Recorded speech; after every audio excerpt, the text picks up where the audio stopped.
అందరికీ శుభోదయం. ఆరోగ్యం మన చేతులు.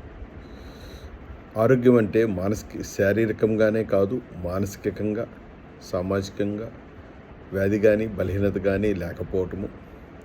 ఆరోగ్యం అనేది అంగడిలో దొరికే వస్తువు కాదు, మనం కొనుక్కొని పెంచుకోవడానికి. అది నిరంతరం మనం కాపాడుకోవాల్సిన బాధ్యత మనది. మన శరీరంలో అవయవాలు 24 గంటలు 365 రోజులు మనం బతికున్నంత వరకు పనిచేస్తాయి. అవి పనిచేయడానికి తగిన శక్తినివ్వడానికి మన వంతు కృషి మనం చేయాలి. సమృద్ధిగా నీరు ఉన్న ఆహారం తీసుకోవాలి. అంటే దోసకాయలు, కూరగాయలు, ఆకుకూరలు, పుచ్చకాయలు, అలాగే ఫ్రూట్స్ అయిన పుచ్చకాయలు, బత్తాయిలు, నారింజ ఎక్కువ తినడం వల్ల నీరు ఎక్కువ ఉన్న ఆహారము మన శరీరంలో వెళ్ళడానికి అవకాశం ఉంటుంది. అలాగే రోజుకి 2 నుంచి 3 లీటర్ల నీరు తీసుకోవాలి. ఆహారానికి అరగంట ముందు, అరగంట తర్వాత తీసుకున్నట్టయితే కనుక మనకి శరీరంలో ఆహారం జీర్ణం అవడానికి అవకాశం ఉండిద్ది. అలాగే సూర్యరశ్మి ఉదయం 8 గంటల లోపు కనుక ఒక 15 to 30 మినిట్స్ సూర్యకిరణాలకు మన శరీరంలోని అన్ని అవయవాలకు తాకినట్టయితే కనుక మన శరీరంలో వైటమిన్ డి, కాల్షియం ఉత్పత్తి అయ్యి మనకు అవసరమైనంత నిల్వలను ఉంచడానికి అవకాశం ఉండిద్ది. నిద్ర రోజుకి 6 నుంచి 8 గంటల నిద్ర అనేది మన శరీరంలోని అన్ని అవయవాలని తాజాగా ఉంచడానికి, అవి రేపొద్దున ఉదయానికి రిఫ్రెష్ అవ్వడానికి కూడా ఉపయోగపడుతుంది.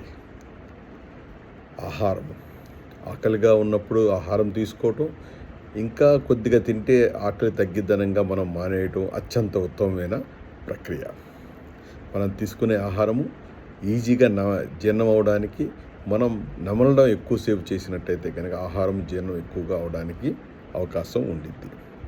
అలాగే రోజుకి 30 నుంచి 45 నిమిషాలు వ్యాయామం లేదా శారీరక శ్రమ లేదా స్పోర్ట్స్ ఎనీ యాక్టివిటీ కనుక చేసినట్టయితే కనుక మన శరీరంలో అవయవాలన్నీ కూడా ఉత్తేజితమై మనకి నిరంతరం పనిచేయడానికి అవకాశం ఉండిద్ది. మానసిక సంరక్షణ ఈరోజు చూసినట్టయితే కనుక చిన్నపిల్లల్లో కూడా చిన్న చిన్న విషయాలకు కూడా ఉద్రేకాలకి లోనయ్యి తమ యొక్క జీవితాన్ని కోల్పోవడం జరుగుతుంది. సో చిన్నతనం నుంచే పిల్లల్లో కూడా మానసికంగా దృఢంగా ఉండటం అనేది అలవాటు చేయాలి. యోగా కానీ, మెడిటేషన్ కానీ, ధ్యానం కానీ చేయటం వల్ల ఇది ఉపయోగపడుతుంది. వినడం ఇది అత్యంత ఆవశ్యకమైనది. మనం ఎదుటి వాళ్ళు చెప్పడం వినడం వల్ల దాదాపు సగం బాధ్యత నెరవేరినట్టు అయింది. సో వినడం అనేది అత్యంత ఉత్తమమైన ప్రక్రియ. దానివల్ల మనం ఆరోగ్యంగా ఉంటాం కానీ ఎదుటివారు కూడా ఆరోగ్యంగా ఉండడం అనేది పెరుగుతుంది. ఆనందకరమైన నవ్వు ఆహ్లాదకరంగా ఉండటమే కాకుండా మన చుట్టూ ఉన్న వాతావరణాన్ని కూడా మనం ఉత్తేజితం చేసి మనకి సంతోషాన్ని కలగజేస్తుంది.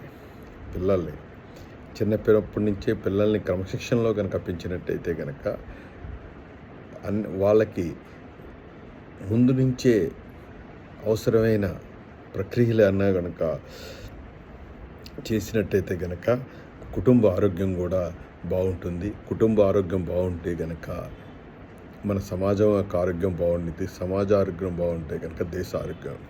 సో దీన్ని బట్టి ఆరోగ్యం మన చేతిలోనే, అందరూ కాపాడుకోవాల్సిందిగా నా మనవి. ఇట్లు doctor Ramesh Babu, signing off. Thank you.